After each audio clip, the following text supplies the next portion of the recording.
જય સ્વામિનારાયણ. મારું નામ સવાણી જીહન.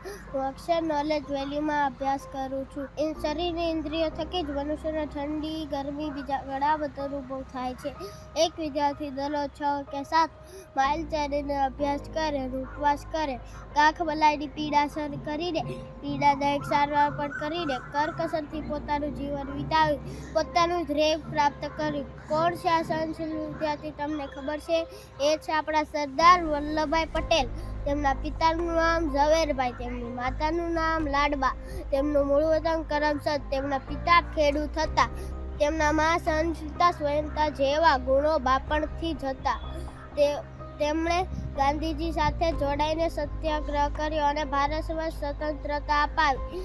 તેઓએ ભણી ગણી બેરિસ્ટરની પદવી પ્રાપ્ત કરી અને નાયબ વડાપ્રધાન તથા ગૃહમંત્રી બન્યા. દેશના નાના મોટા અનેક રજવાડાઓ હતા, તે બધાને સમજાવી ભારતમાં જોડાવા માટે તૈયાર કર્યા. તેમના ગૌરવના પ્રતીક સમાન એવા સ્ટેચ્યુ ઓફ યુનિટી દ્વારા તેમને આપણે આજે પણ યાદ કરીએ છીએ. જય સ્વામિનારાયણ.